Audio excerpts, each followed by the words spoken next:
Hello and welcome to Frank's School. 130th day. What I'll ask you to do now today is watch his episode 7 of The Day the Universe Changed, episode 7, What the Doctor Ordered, to the end, from the 35th minute to the end. Ether frolics. It'll start with these ether frolics, they were called, in American Georgia. Now, in my mind, since I was an English major, I'm not a science major. As a matter of fact, I begin to get out of my element toward the end of this series. But I remember from the Romantic period that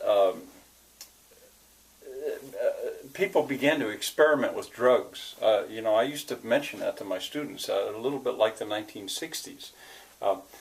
Opium was another one. Samuel Taylor Coleridge wrote a famous poem under that influence. It's one of those things that's not commonly taught. Certainly not in high school, but there we have these ether frolics. Goes with that.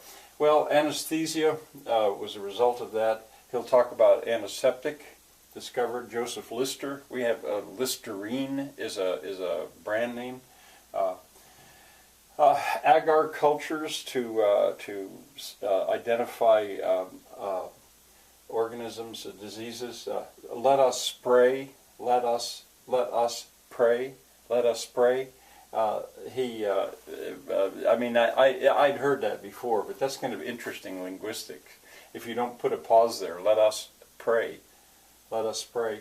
Then you've got that. Robert Koch is German. And he goes typically in this series. He starts in London. He goes to American Georgia. Then he's in Scotland. Then he's in Africa, and he finally ends up back in Philadelphia, where he really started with Benjamin Franklin. And he says about it being ironic because Benjamin Franklin was so into the individualism, the individual's right to be free, and Burke is suggesting that modern science or modern medicine has sort of taken over in many ways. He doesn't say it's a bad thing. And then punch cards can ultimately lead to computers. The only other thing I think I want to say is I studied this a little bit more. This channel, this YouTube channel, James Burke Connection, is still there. That's the channel I had been using for the links. And there are the appropriate number of views, like 15,000, 20,000.